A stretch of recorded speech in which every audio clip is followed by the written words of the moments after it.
All right, class. We're going to talk about another drug today, and we're going to talk about activated charcoal. And the reason that I'm going to uh, it's a little bit on the controversial side nowadays, whether or not we're going to give activated charcoal or not.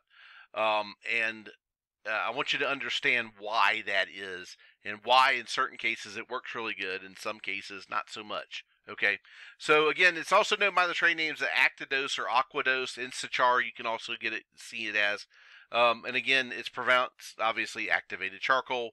But again, it's used in an emergency treatment of certain kinds of ingested poisons, and that's the key thing there. Certain kinds. By the way, your poison control center is excellent at advising you on this particular drug, whether or not to do it or not to do it. Now, I know that some agencies around this area have pulled this off of the truck, but you are going to need to know it for your national registry test. Yes, there are still questions on it. It's an absorbent.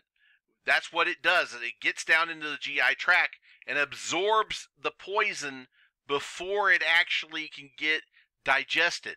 So it absorbs that poison, and then eventually you eliminate it in your feces. That's the idea behind it.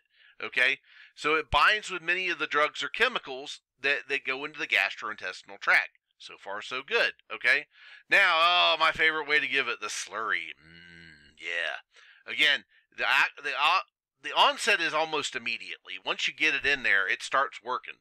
Okay, and then it's going to continue to absorb while it's in the GI tract. So a standard amount of time is probably around 8 to 12 hours of going through the gastrointestinal tract. It's going to pick up all those poisons that somebody might have ingested. Now, again, your ER nurse, activated charcoal as needed, no straw. It gives them the black Joker smile every time. Yeah, unfortunately, that's true. So again, guys, we use it for when they overdose, and we usually use it if they induce emesis. So there are some times in an emergency room that they're going to actually cause the patient to vomit, and then actually, anytime that a call to vomit is contraindicated. They have esophageal varices. They ingested something that's going to cause more problems as it comes up. In lies the problem with using both activated charcoal and syrup of ipecac. The major problem with using those is that the retching and the causing somebody to vomit, you run the risk of aspiration. Okay. Now, if you just use activated charcoal by itself, it's not necessarily too bad. Okay. But if you cause them to vomit first, that's a problem. What we usually do is put down an orogastric tube. We will pump it full of fluid and then suction out everything, called a gastric lavage, and then we'll pour the activated charcoal down the orogastric tube to absorb anything else that might have gotten through. Most oral poisonings and medication overdose. Now, remember when I said it takes about 8 to 12 hours to go through the gastrointestinal tract? After a certain point, the activated charcoal can't catch up to the poison. So if you're after about the 30-minute mark, it's already probably started to digest into the system.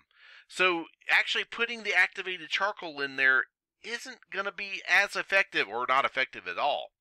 So again, a lot of the physicians have said, well, then why are we using it?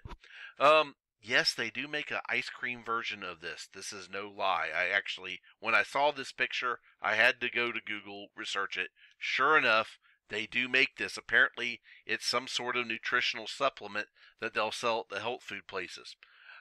It will cause, by the way, abdominal cramps. It will cause you to have black stool, and it can cause constipation. Again, it does absorb a little bit more water to it. Again, it can cause vomiting and diarrhea as well. So there's bad side effects. When we don't give activated charcoal, if they have an altermentation, they don't get it by mouth. Again, kind of the same rules with like oral glucose.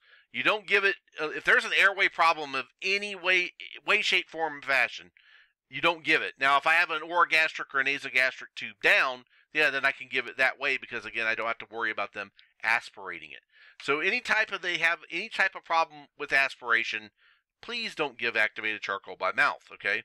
Avoid the use of cyanide, methanol, or organophosphate toxicity, or caustic ingestion. They eat Drano, they drink muriatic acid, something of that nature. Stay away from this stuff because, again, it can cause more problems. Especially it causes a lot of stomach irritation, which will cause them to regurgitate it, aspirate it. And again, both are none. So there's usually no relative contraindications. It's just, again, stay away from it if they've had a caustic injection or the cyanide poisoning. Cyanide, it doesn't absorb it. So, again, doesn't work. Again, don't use before Ipecac if vomiting. The charcoal will absorb the Ipecac. So don't go activated charcoal and then, well, let me give it some Ipecac now. It's not going to work, okay? And it bonds and it generally inactivates whatever it's mixed with. So once it gets mixed with something, usually that's it. They can't absorb anymore. All right? It's often used in conjunction with mag citrate. For those of you that don't know what mag citrate is, it is the bottle that will make you go poop for a couple of hours. It will clean your bowels, okay? It will let it go. But they usually use that as a cleaning out mechanism. It needs to be stored in a closed container, which is, again, usually not a problem for us. Strong acids, alkalis, any type of metal, it's not going to absorb those. Arsenic, it doesn't absorb that. If they're drank any like gasoline, kerosene, it's not going to work, okay? And again, cyanide poisonings, they usually work with like 15 seconds, okay? So it doesn't. You're probably not going to. It's not going to work for the cyanide poisonings either.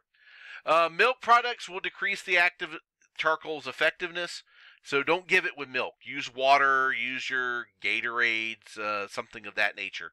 And again, it may blacken the feces. But again, the water is probably the best thing to mix it with. Usually it's either 25 grams or 50 grams in a bottle. Check your bottle to see what you got. And it can be supplied as a premix. And a lot of the ones that are used on EMS are actually supplied in the premixed form. So you don't actually have to add water to it. It'll say on there that you don't have to add water. All right, so it's usually 1 gram per kilogram, usually 50 milligrams, 75 kilos. Again, depends. Small patient, probably 1 vial. Bigger patients, probably 2. And again, you have them drink it, okay? Or you give it slowly by a gastric tube. And when I say slowly, give it slowly because you don't want to overshock the GI system.